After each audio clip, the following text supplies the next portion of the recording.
It's time to get down to business on TK Business Live, brought to you by the members of the Topeka Independent Business Association. Now, let's join Tara Dimmick, owner and publisher of TK Business Magazine, as we take a look into the business world of Topeka, Kansas. Hi, and welcome to TK Business Live. We've got a great show coming up. I've got Ben Tenpenny in the studio. He's with Capital City Bank, and then Rick LeJuerrne will be joining me with Flow Capital. I have Ben Tenpenny with me. He is the vice president and a commercial lender with Capital City Bank. How you doing, Ben? I'm great. All right, so Capital City Bank's been a big partner with TK Business Magazine for a long time, but I haven't ever had you in the studio, so it is nice to have you. And Kathy Clark over at Capital City Bank recommended me to ask you to come on board because she said, Ben has been here so long, and you're not even, I mean, you're so young, so has been here for so long because he's been with us just forever. So tell me a little bit about that. I have, actually. I've been with the bank since the day after I graduated high school, which was 1994. So this is my 23rd year at the bank. I've done everything from a teller and proof operator, which nobody even knows what a proof operator is today. What is it? Back in the day, it was encoding the amount on the bottom of the checks so that it would read when you went through. So like the routing number, account number, and the amount of what the check was written for. So is that the next step after teller at that time? Yeah, I did it at the same time. In high school, I'd had a 10-key class, and that's what proof was, which is 10-key. And so I was really good at it, and so I could do it fast. And so then I did that, and I liked it because it was easy for me. Nobody else liked it, so they just said, here, you do it. And then I moved into our operations department and did that while I was in college. I went to Washburn, and so I stayed here in town after graduation. And then in 98, when I graduated, I went downtown to our 6th and Jackson location and started doing some branch managers type duties in consumer lending at the time. And then we opened our location in North Topeka in 2000, September 2000, and I've been at that location or based out of that location ever since then because I went to Seaman High School, and so that was just a natural fit. So, and commercial lending now since basically that 2000. So that's cool. Okay, so you don't just do banking. So you have this other, like, I got to tell you, I was kind of like, what? You do that too? So you referee, right, for football? I do. I'm a small Division I college football official. And what they call it the CFO West, which the top tier is the Big 12, the middle tier is Mountain West, and then the Southland is the smaller version. And that's where I'm full. They call it full-time. It's during football season on Fridays and Saturdays that I do some college football officiating. But I'm not the only one in Topeka, and I'm not the only banker in Topeka that's a Division I football official either. Well, and I learned about this back when we were doing MVP Sports Magazine because I had no idea that there was this large group of people who were refereeing, and you're not just refereeing some high school football. I mean, I think that's where maybe you started. I did. Yep. I started in high school and junior high and then worked my way up. I met a gentleman named Phil Laurie. Phil was a Big 8, Big 12 football official for over 25 years. And he invited me to his house because he had meetings there once a month. And so I went over there and a green high school official, and everybody's introducing themselves as a college football official here or there, and I'm just wide-eyed and going, okay, what am I doing here? But, they just teach you. Took me under their wings, and I got to know Tim Murray as well, and Tim's now in the Big 12, and worked some high school ball with Tim, and he's like, you need to look at college, and he encouraged it as well as Phil, and Phil was my boss for 7 years in the MIAA until I moved up to the Southland. So when did you move up?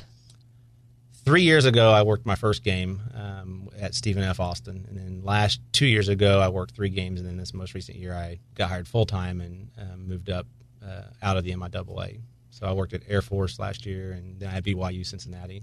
So those were fun games. That's cool. So is there a lot of pressure? I would feel like it's never been an attractive thing to me. I mean, I played softball, and I always thought that was like doing any kind of determining the game seemed like an awful thing because people are so cruel. So does it feel like that, or is it completely different? No, I mean, you just call what you see. I mean, and you hope you see everything. I don't know.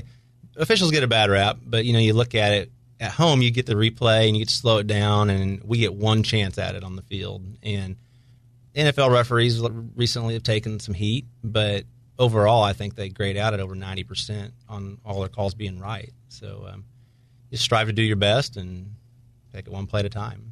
It's really cool. I just think it's kind of like the double personality of Ben Tenpenny. it's making a bad call there is not as bad as making a bad loan. So. That's true. That's true. So okay, so let's get back to banking a little bit. Okay, so how about you do the SBA loans, and this is something that I think is really important for small businesses to understand and know what the opportunity is. So what does it look like to do small business loans? Capital City Bank utilizes a couple different SBA programs. Primarily, their 7A program, which is generally for business startups, business expansions, buying a business, one where there may be some blue sky involved in the purchase of a business.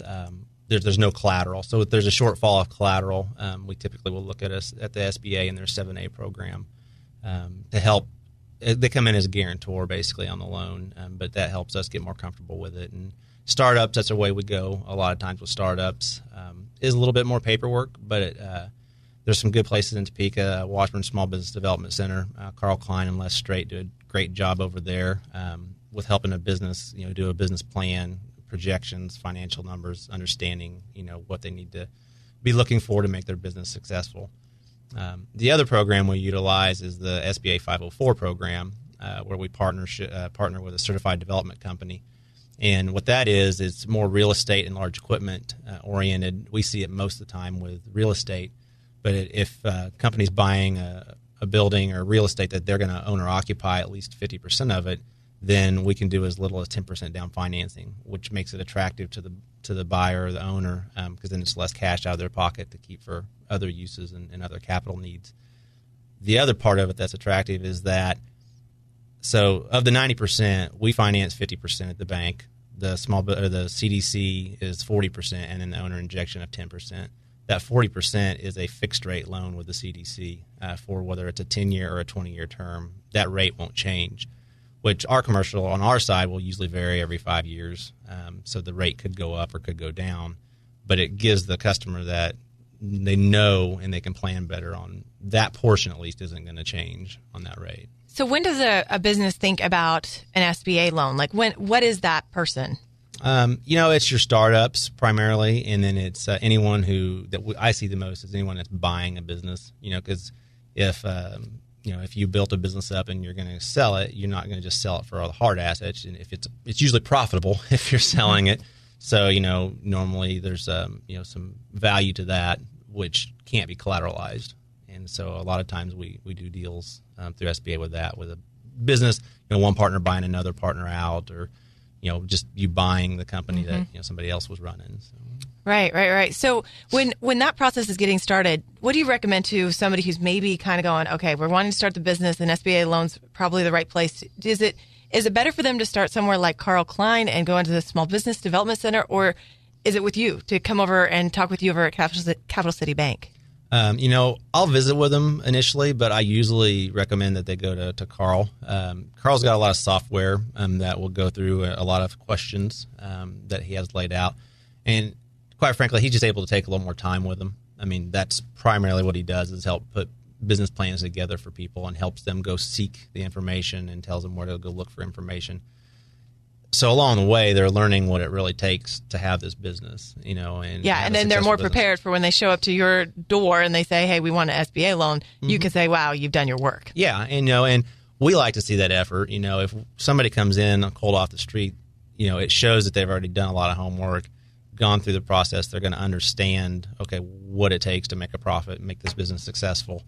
And they've already put a lot of time into it, as opposed to coming in and, well, this is my plan, I have it in my head, and you just don't have a lot of full understanding sometimes if that's all you've done.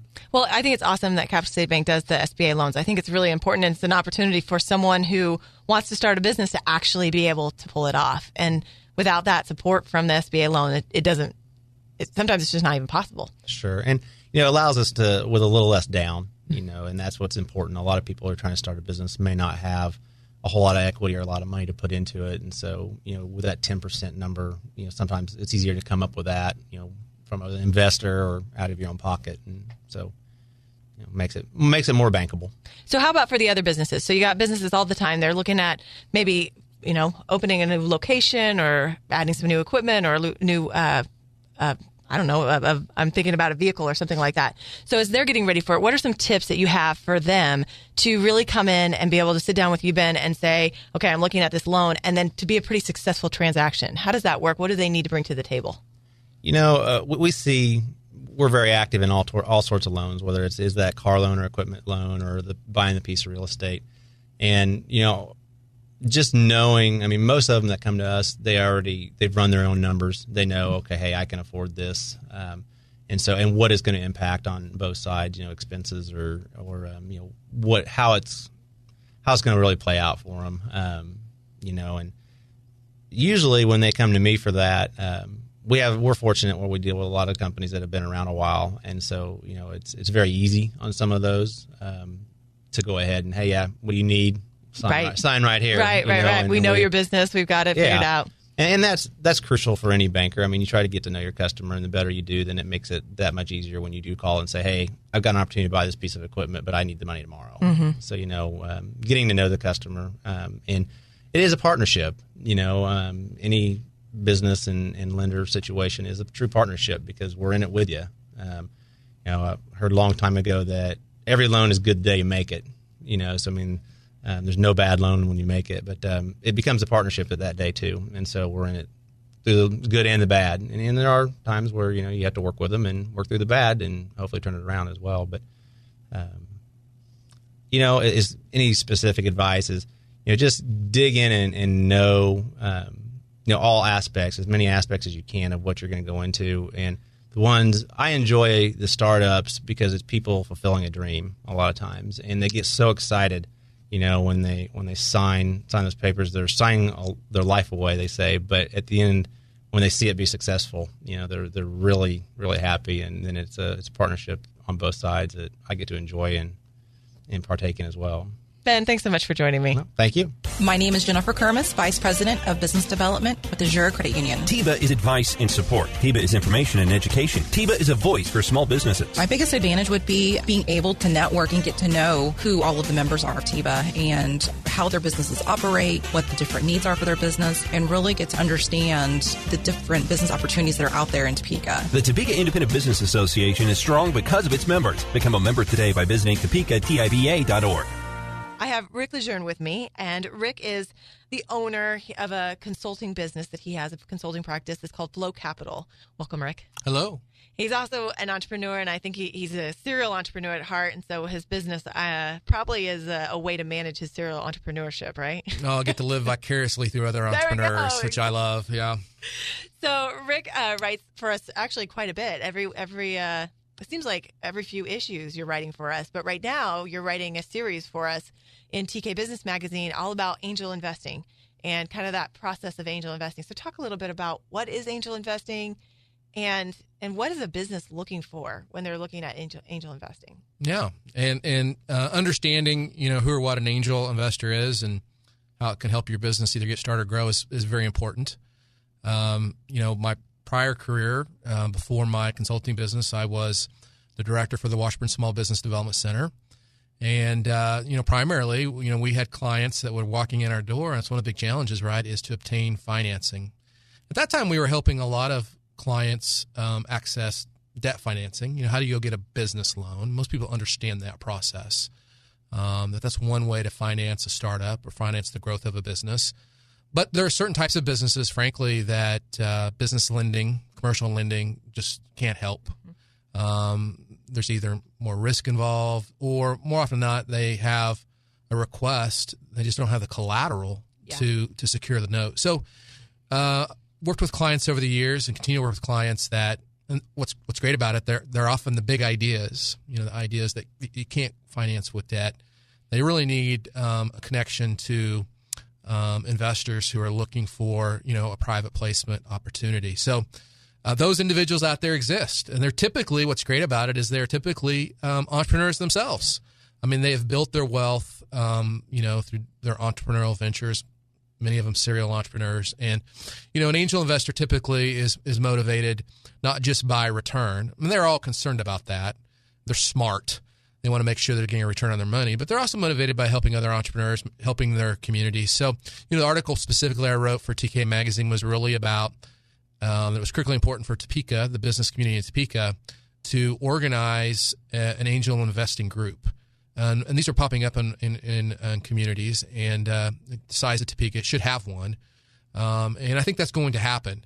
And so an entrepreneur with a big idea who can't go to a bank and get financing has a forum to go pitch that idea and hopefully find an investor that can help, right? So that's the idea. And I really like working with those clients and helping make that connection, because those are typically the type of ideas, like I said, that are often a little bit bigger and can result to not only exciting things for that particular entrepreneur, that company, but also important developments for the community, right? These are ideas that often will scale up high growth businesses that will end up being key employers and so forth. So just something, and I always worried about that when I was at the SBDC, and we would have them walk in the doors occasionally, right? And I was always, well, you can't really go to a bank. Your bank's not going to be able to help you. And, where does that entrepreneur go? Mm-hmm. And I wanted him to go somewhere in Topeka at the time. And not just, Topeka, but also the region we serve. It's more of a regional Northeast Kansas approach, but certainly Topeka. So anyway, very excited about that. I think the new development that's occurring that will happen is that we have an angel investing group over in Kansas City, Mid-American Angels, and a very successful group. And I think eventually what will happen is they will open a chapter in Topeka that will consist of Topeka investors. So be a good development for Topeka. A lot of people are working on that right now as we speak. One of the things I think about, and I'm nowhere near this club, but is how do you get into the club? Right. How do you become? I know that a lot of us are like, oh, well, I want to have that great idea, but there's a lot of people that I would assume have made their money, right? And they're looking for where they're going to invest their money, and they would be interested in being an angel, but it kind of feels like going to the casino a little bit, and they don't know what they're doing. So how does somebody even engage in that idea of saying, I want to be an angel? Right. And, well, there's a lot of value to being a part of a group, right? Because they have the process and they bring the deals. That's the other concern, too, for making that happen. Not only do you have to have the investors, but you got to have the deals. Mm-hmm. What's neat about a group like a Mid-American Angels is they bring deals really from the Midwest region. So it's not just deals in Kansas City or deals in surrounding states. So if someone's a part of that group in Topeka, they're not only going to see Topeka ideas, but they're going to see regional ideas. Mm-hmm. And there's a formal process that they go through where they kind of vet the entrepreneur, they qualify the entrepreneur. And so if you're part of a group like that, you know that the due diligence has been done, and you can opt in or opt out. So you can decide, whether or not you want to invest. Mm-hmm. It's a lot of fun for the investor in that they get to go to an event, usually on a monthly basis. They're going to hear at least one pitch, often more than one, 2 or 3. And so it really, most people wouldn't know. And the danger, obviously, if you're interested in something like that and investing is, have you done your due diligence? Are you making a smart investment? And for so long, Topeka's really been, who do you know, right? Yeah. So if you have an idea and you're looking for an investment, there are people in town that have invested privately, but you have to have that connection. And, like I said, most of those folks are pretty smart. They don't make bad investments. That's why they got to where they are. But over the years, that has happened, right? Where there have been some bad investments made. You don't want that either. That kind of kills the spirit in what we're trying to do. So, like I said, I'm very excited about that development. If it does organize like I think it's going to organize, it will be a positive for Topeka. And then really the group that's organizing that is actually Go Topeka, the Chamber of Commerce. And like I said, they got Mid-American Angels involved, and there are contacts that can be made in order to get involved in that group when on either side. Yeah, absolutely. On either side. So what's next? What's the next thing that we should be? You can't tell the whole story, but what TK's coming out for spring, right? And I know there's something coming. So what's coming? Well, the series, we're really trying to look at from the entrepreneurial perspective. So the entrepreneur has a big idea. They need access to angels. That was the first article. The next article really is an important skill that all entrepreneurs have to come to grips with is how to pitch an idea effectively, right? And it's interesting that for so long now, if you're an entrepreneur and you are thinking about starting a business, you typically hear one piece of advice, right? Go write a business plan. And, for all intents and purposes, in a lot of ways, the written business plan is now old school. I mean, it's less likely to contribute to your success in getting a deal done than, frankly, your ability to do the planning, which is always important, but be able to effectively pitch your idea. So less about the written document, more about doing the planning and pitching it. So, I'm going to talk in the article about, what makes an effective pitch. And, as you know, I also teach over at Washburn School of Business Entrepreneurship. I'm all the time telling my students, learn how to pitch your ideas. It doesn't matter if, you may one day start a business or you're going to go to work for a larger organization. It's just an important part of business communication.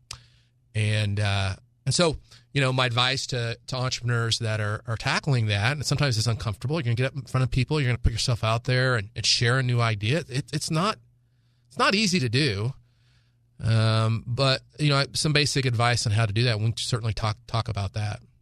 Yeah, I got to take Rick's class and learn about the pitch, and it is, to me, it actually is. It makes a lot more sense than the business plan. Which, we've talked multiple times, and we've talked. A business plan literally changes the minute the customer walks in the door, and you start creating your business to make sure that it works. Right. Not just that vision you had the month before. Right. So there's that, which some of that is why the business plan is important, right? So that you don't go too off script. But it is an interesting thing to watch how important it is to be able to pitch effectively, and how even though something might be a better product, if you can pitch effectively, it's your business that's going to get the deal. Because people want to buy into what they believe, where their heart goes. The power of passion and persuasion, right? Which is critical to a pitch. I tell my students all the time, the 3 Ps, right? Passion, persuasion, and practice. And if you can do that, and then it's absolutely true. It is an important skill of the entrepreneur, because you think about the things that a small business owner has to do. It's not just about dreaming up the idea and planning the idea. You got to execute on the idea, and that execution requires skills that you don't typically employ anywhere else. You've got to make sure that you organize all the resources and motivate people to follow you and follow your vision and work on the team. And you may have to convince vendors to work with you on deals, and certainly you want to be able to persuade customers to buy the product or service. So throughout the process, what it means to be an entrepreneur, you're continually pitching. It never ends, and so that's why it's so important. And when I was at the SBDC, it was really all about writing the business plan. That was the key advice we gave to clients, and that's important if it makes you do the planning. But it's so true what you just shared, in that the business plan is often dead on first customer contact. I mean, what you thought was going to be important often changes when you actually get out there and start executing the business. So, the process we teach at Washburn, and I tell my students, it's pitch then plan, continually pitching your idea. And through that pitch process, you're pitching to potential customers, to suppliers, to team members, to mom and dad, to family members, to friends, continually pitching your ideas. And it's through that pitching process that ideas refine, they move forward. Tell my students, let's move this idea forward. How do we do it? We pitch it. And if we're smart, we're listening. And that's another thing I think that people mistake when you're pitching an idea. It's as much about listening as it is about speaking. Mm-hmm. I give this advice to clients a lot now. When you're in the room, when you're getting ready to pitch, whether it's to a banker, to an investor, a small group or a large group, it's okay to ask up front, hey, what do you know about my industry, or what do you know about my product or service? And listen, right? And get that feedback, and then tailor your pitch to what you hear in the room. And then always at the end of the pitch, some students, 10, 20, 30 is kind of the rule I tell them.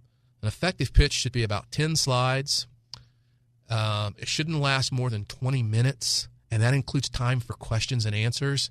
And your slides should be 30-point font, right? But what's important about that really is to make sure that you leave time for questions, because that's when you'll sell the deal. If you can answer someone's question, and really you're trying to take the risk out of the deal that they may be seeing. If you can answer that question positively and lower the risk a little bit, you're much more likely to get a deal done. So, but it is an important skill. And all the whole time tell my students, come to grips with it if you want to be an entrepreneur.